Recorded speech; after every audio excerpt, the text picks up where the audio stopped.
Hello and welcome back to trade hunting YouTube channel. आज की इस वीडियो में हम देखेंगे कि किस तरीके से कैंडल का बिहेवियर डिसाइड करता है कि मार्केट में क्या कंडीशन रहने वाली है। कल की अगर हम बात करें तो निफ्टी में शार्प रिकवरी आई थी और बैंक निफ्टी जो है कहीं भी मूव नहीं किया। बैंक निफ्टी में केवल सेलिंग ही देखने को मिली। तो इसका एक बड़ा रीज़न बन जाता है कि भाई ऐसा आखिर हुआ क्यों, क्योंकि जब निफ्टी पॉजिटिव चल रहा था तो बैंक निफ्टी को भी पॉजिटिव चलना चाहिए था, चाहे वो यहाँ से यहाँ तक ही जाता, चाहे इस रेजिस्टेंस तक जाता। तो ये डाउट ज़रूर होगा। इसी के लिए यहाँ पर कॉल साइड में पोजीशन यहाँ पर मार्केट ने बिल्डअप की थी, लेकिन मार्केट ने ऐसा किया नहीं। तो उसके पीछे का रीज़न क्या है वो आज हम देखेंगे। तो देखिए, सबसे पहले आपको ये समझना पड़ेगा कि मार्केट जो है वो कनेक्टेड है, यानी कि लास्ट डे जो होता है वो कनेक्टेड रहता है नेक्स्ट डे से, और इसी के बेसिस पर पूरा मार्केट चलता है। अगर ये कनेक्शन ख़त्म हो जाएगा तो फिर मार्केट जो है एक नई डायरेक्शन पकड़ेगा। तो अगर हम देखें पिछले दिन का, तो यहाँ 44,400 यानी कि 44,400 का एक रेजिस्टेंस लेवल था जिससे मार्केट ने लगातार फॉल किया, और यहाँ पर देखें तो 44,050 पर आकर मार्केट रुका। जैसे ही 44,50 पर आकर मार्केट रुका, यहाँ पर बंद हुआ, नीचे 44,000 का एक लेवल था, तो लोगों ने सोचा कि भाई मार्केट बस यहाँ तक जा सकता है। तो कुछ लोगों ने यहाँ पर भी अपनी प्रॉफिट बुकिंग की थी, इसीलिए यहाँ पर ये बाइंग का सिग्नल देखने को मिल रहा है। लेकिन जैसे ही नेक्स्ट डे मार्केट ओपन हुआ तो इतना ज़्यादा गैप अप, यानी कि लगभग 900 पॉइंट 900 पॉइंट, और या फिर आप इसको 1000 पॉइंट ही मान सकते हैं कि 1000 पॉइंट का गैप अप हमें एक दिन के अंदर देखने को मिल गया। तो जब इतना बड़ा गैप अप होता है उस कंडीशन में क्या होता है, पहले तो यहाँ पर एकदम सेलिंग आई, यानी कि जिन लोगों ने भी यहाँ पर, जैसे अब अगर हम पिछला मार्केट देखें तो कंटिन्यूस अप ट्रेंड में था, यहाँ पर कुछ लोग सेल करके गए। उन्हें भी इतना भरोसा नहीं था कि भाई मार्केट इतना ज़्यादा गिरेगा, इसलिए कुछ लोगों ने यहीं पर अपनी प्रॉफिट बुकिंग कर ली। लेकिन जैसे ही मार्केट नीचे आया तो यहाँ पर फिर सेलिंग कंडीशन मार्केट ने दिखाई, जिससे कि इन लोगों को और यहाँ पर रोका जा सके, लेकिन ये रुके नहीं और यहाँ पर लगातार बाइंग हो गई।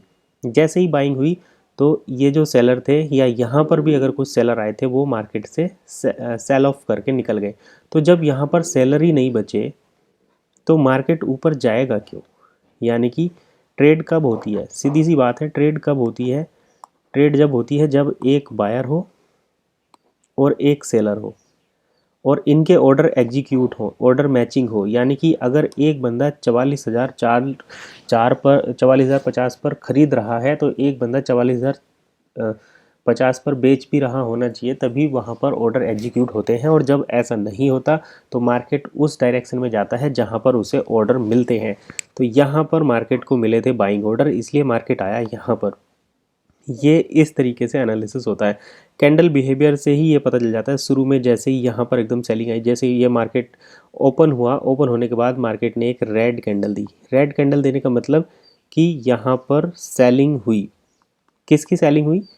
बैंक निफ्टी की। उसके बाद यहाँ पर बनती है ग्रीन कैंडल और वो होल्ड करती है थोड़ी देर, यहाँ पर सस्टेन करती है, ताकि लोगों को लगे कि मार्केट अब बाइंग इतना ज़्यादा नीचे आ चुका है, यहाँ से तो बस ऊपर ही जाएगा। उधर बैंक निफ्टी भी जो है वो लगातार कॉल साइड में चलता चला जा रहा था। तो यही कंडीशन है कि यहाँ से मार्केट ने एक स्टॉप लॉस क्रिएट किया और उसके बाद मार्केट लगातार नीचे गया, और यहाँ पर 250 पॉइंट का ऑप्शन में मूवमेंट जो है ऑप्शन बायर को या ऑप्शन सेलर को मिला। ये रीज़न था निफ्टी का, बैंक निफ्टी का। अगर अब भी समझ में नहीं आया तो देखिए, जिन लोगों ने यहाँ पर सेल किया वो यहाँ पर उनका टारगेट 1 था 44,000, फिर ये टारगेट था 2, क्योंकि मार्केट बड़े गिरावट में था। 44,450 एक अच्छी सपोर्ट है, 44,500 रेजिस्टेंस है, और 44,450 तक आ गया था। यानी कि यहाँ से मार्केट को इस सेलिंग जोन से नीचे जाना ही था। जैसे ही सेलिंग जोन से नीचे आया तो पहला स्टॉप इनका 44,000 हो सकता था, इसीलिए यहाँ पर कुछ बाइंग हमें शाम के टाइम देखने को मिली। जिन्होंने यहाँ सेल किया, कुछ यहाँ पर अपना प्रॉफिट बुक करके निकल गए।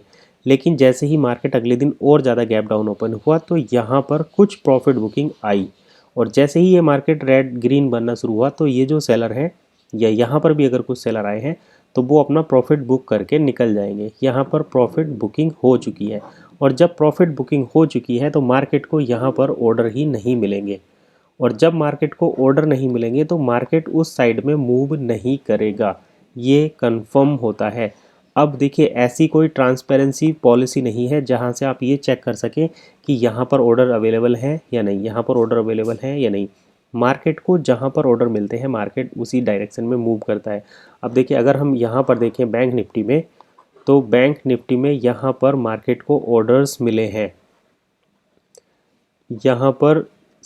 यहाँ पर बाइंग हुई तो यहाँ पर उनको स्टॉप लॉस के ऑर्डर मिले, तो मार्केट इसी डायरेक्शन में मूव किया। और ये मार्केट ने एक चैनल बनाया है, इस चैनल को जैसे ही ब्रेकआउट करेगा तो मार्केट ऊपर की साइड भी जा सकता है, या फिर इस चैनल पर अगर किसी ने बाय किया है तो नीचे स्टॉप लॉस रखे हैं तो मार्केट नीचे भी जा सकता है। मार्केट ऑर्डर्स पर चलेगा, जहाँ पर मार्केट को ऑर्डर्स मिलेंगे मार्केट उधर ही चलेगा। और ऑर्डर्स मिलते हैं स्टॉप लॉस के और टारगेट के, तो या तो यहाँ पर एसएल होना चाहिए या यहाँ पर टीजीटी होना चाहिए। तो जहाँ पर टारगेट या स्टॉप लॉस मिलेगा मार्केट उसी डायरेक्शन में जाएगा, मार्केट अपने आप नहीं चलता। देखिए, जब भी यहाँ पर कोई ट्रेड होती है, चाहे वो किसी भी प्राइस पर हो, चाहे वो 44,000 पर हो, किसी भी प्राइस पर हो, तो इस प्राइस पर एक बायर होना कम से कम ज़रूरी है और एक सेलर होना ज़रूरी है।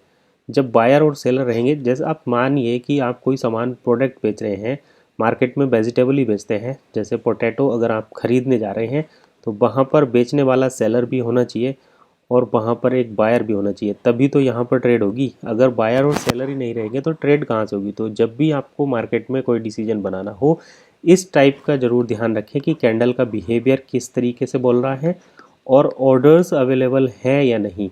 और इसीलिए यहाँ पर आप देख सकते हैं निफ्टी में आपको ऑर्डर्स मिले कहाँ पर और मार्केट गया कहाँ पर। तो यहाँ पर देखिए, निफ्टी यहाँ पर सेल ऑफ हुआ, यहाँ बहुत सारे ऑर्डर थे, इन सभी ऑर्डर्स को मार्केट ने यहाँ पर काटा। इसके बाद यहाँ पर जो सेलिंग हुई थी, हम सेम कंसेप्ट उसमें भी लगा सकते हैं कि भाई सेलिंग तो यहाँ पर हुई, बड़े हैवी फॉल था, लेकिन यहाँ पर कुछ लेवल्स भी देखने पड़ते हैं। जैसे ये है 19,900 का लेवल जो कि है सेलिंग लेवल, ठीक। इस लेवल पर ऑलरेडी लोग सेल करके रखेंगे। और ये है 19,800 का लेवल, और उसके बाद आ जाता है 19,700 का लेवल, तो ये साइकोलॉजिकल लेवल होते हैं। फिर 19,650 का लेवल, 19,600 का भी लेवल एक रहता है। तो ये लेवल्स होते हैं, जैसे 19,700, 19,800, 19,900 ऊपर हुआ, 19,900, 19,800, 19,700, 19,600। तो इन लेवल्स पर जो लॉन्ग टर्म इन्वेस्टर्स रहते हैं वो मान कर चलते हैं कि मार्केट जो है 19,800 से नीचे आएगा, 19,900 से नीचे आएगा, या फिर 19,700 से ऊपर जाएगा। तो 19,700 की यहाँ पर सपोर्ट थी, यहाँ मार्केट 19,650 पर ओपन हुआ, उसके बाद मार्केट ऊपर चला, यहाँ पर ये बाइंग आई थी। तो यहाँ पर इनके सेलिंग या बाइंग ऑर्डर थे, क्योंकि ये लेवल 19,700 के आसपास है। 19,700 के आसपास अगर देखें, 19,700 पर अगर कोई बाय करेगा तो वो 19,650 का स्टॉप लॉस रखेगा, और अगर कोई सेल करेगा तो 19,750 का स्टॉप लॉस रखेगा। यानी कि मार्केट को ऊपर और नीचे दोनों साइड में ऑर्डर मिलेंगे, और इसीलिए यहाँ पर मार्केट पहले ऊपर गया, फिर नीचे आया और फिर एक रेंज में रह गया।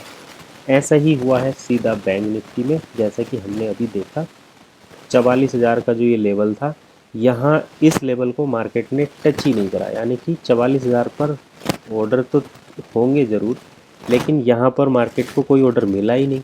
और जब कोई ऑर्डर नहीं मिला, क्योंकि कल के दिन यहाँ पर मार्केट जो है 44,100 के आसपास रेजिस्टेंस लिया, तो यहाँ पर ऑर्डर सब यहीं तक ख़त्म हो गए। जो 44,050 तक के ऑर्डर थे वो यहाँ पर एग्जीक्यूट हो गए। तो बहुत कम ऑर्डर थे, इसलिए मार्केट ऊपर गया नहीं, और जो यहाँ पर प्रॉफिट में थे वो सुबह ही प्रॉफिट बुक करके निकल गए, इसलिए यहाँ पर मार्केट में बाइंग आई और मार्केट इस साइड चला। तो ये था कैंडल स्टिक का बिहेवियर बैंक निफ्टी और निफ्टी के लिए। वीडियो कैसी लगी कमेंट करके ज़रूर बताइए, और मिलते हैं नेक्स्ट वीडियो में। चैनल को सब्सक्राइब, वीडियो को लाइक भी कर दीजिए।